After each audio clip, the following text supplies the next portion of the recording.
В 2032 году мы ожидаем очень знаменательное событие, дату. Это 400 лет назад казачий сотник енисейский Петр Бекетов основал на берегу Лены Якутский острог. И с этого времени идет освоение, мы считаем, это точка освоения всего Дальнего Востока Российской Федерации. Это, конечно, воистине было эпохальное событие, благодаря которому Россия приросла на 1/3 своей территории, овладела краем, который обладает исключительно важными природными ресурсами, потенциалом ресурсным, и выход получила в Азию, в Тихий океан, с населенными на ней, конечно, разными народами. И начиная с 1632 года, в течение каких-нибудь, может быть, там 10-20 лет, Хабаров достигает Амура, Галкин – Забайкалье, Поярков через Амур выходит к Японскому морю и через Сахалин и Охотск возвращается в Якутск. Стадухин выходит на Камчатку, казак Дежнем первым огибает северо-восточную конечность Старого Света, и российское влияние таким образом было распространено на территории нынешнего, в общем-то, Дальнего Востока. Арктика, Чукотка, Камчатка, Курилы, Сахалин, Амур, Забайкалье – все стало российскими территориями.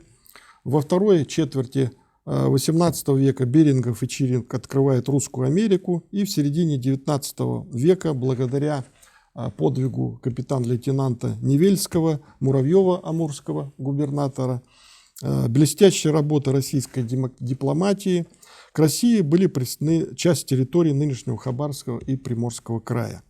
И сегодня Дальний Восток – это огромная территория, это 7 миллионов квадратных километров, это разные часовые пояса, на 7 часов раньше, значит, Москвы встречаем утро, и около 42% площади страны.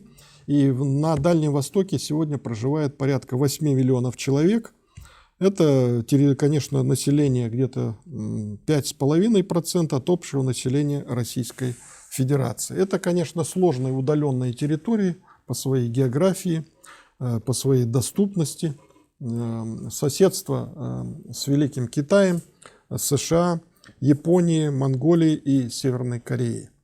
На западе он граничит с Сибирским федеральным округом, и, конечно, очень важная особенность – это широкий выход к морям двух океанов. Это Северный Ледовитый и Тихий океан. 15 февраля этого года на площадке международной выставки России ВДНХ в Москве завершился форум «400 лет Дальнего Востока», где на этой площадке историки, краеведы, государственные деятели, представители регионов Дальнего Востока обсудили подготовку именно как мы будем встречать 400 лет Дальнему Востоку. Я считаю, что это значительное федеральное событие. Вот это мероприятие стало возможно путем реализации очень большого проекта «Пути великих свершений». Вот есть у нас 6-томник такой «Пути великих свершений». Это подарочная книга, очень замечательная. Я хотел сказать, что она не только в типографском отношении замечательна, но по своему содержанию. Здесь, в общем-то, есть и конверты, и вот состаренная такая бумага.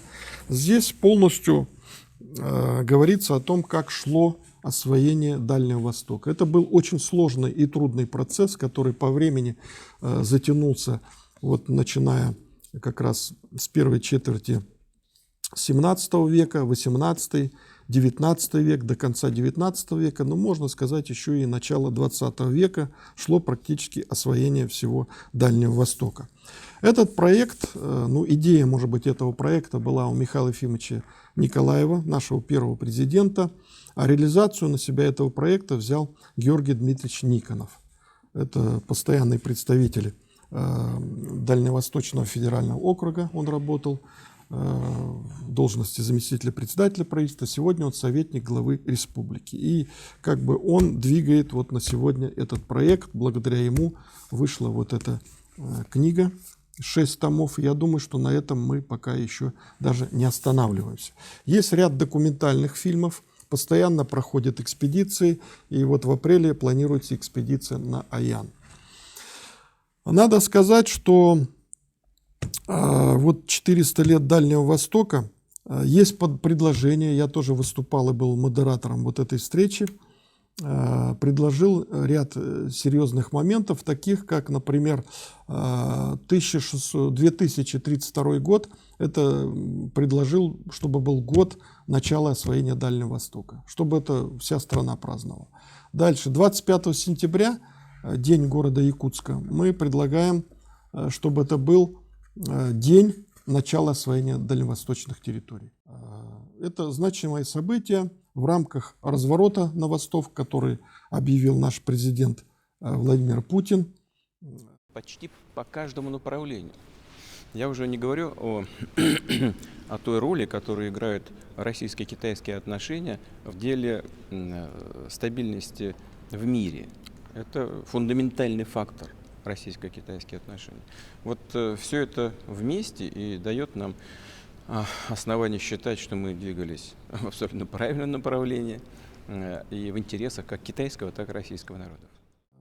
Это не только какой-то лозунг, это конкретные целенаправленные действия по тому, чтобы прекратить миграционный отток с дальневосточных территорий и еще в ресурсном отношении, значит, этот регион укрепить как-то, укрепить его населением и новыми инновационными проектами.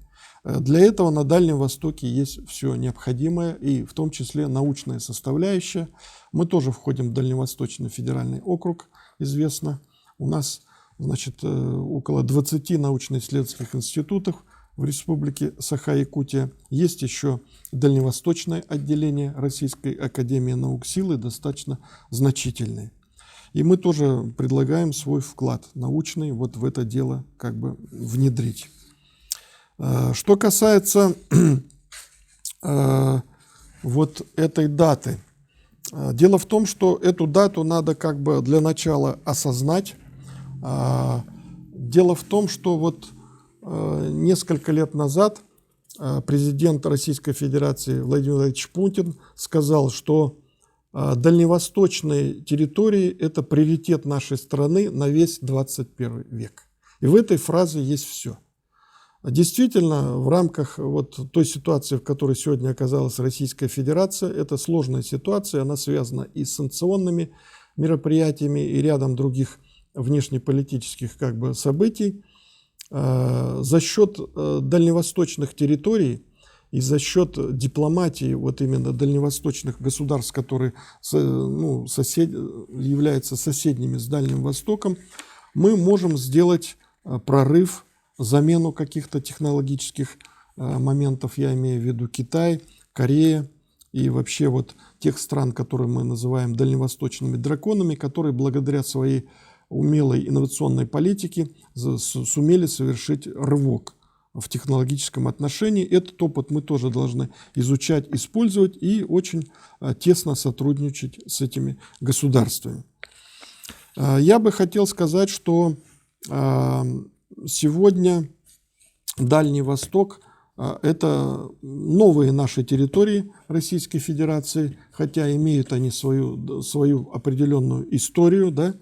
Но мы должны иметь в виду, что этот путь, вот в плане даже истории, он был очень тяжелым. Не так просто было осваивать эти территории, но есть различные оценки историков. Например, на снабжение вот экспедиции Витуса Беринга российская казна ежегодно более половины валютных ресурсов выделяла и нисколько не жалела на освоение вот этих территорий.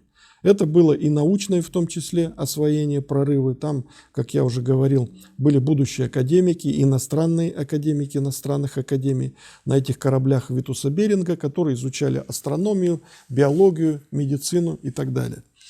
И сегодня надо сказать, что благодаря развороту на восток и благодаря увеличению значения наших территорий, которые начертил наш президент Владимир Путин, мы имеем возможность реализоваться. И ученые, и практики, и IT-технологии, и ряд других специальностей сегодня нацелено на дальневосточной территории. И мы должны предложить свои новые инновационные методы и рецепты для того, чтобы эти территории сегодня очень современно смотрелись и составляли международную конкуренцию. И будущее, я бы хотел сказать, сегодня вот в 21 веке за дальневосточными территориями.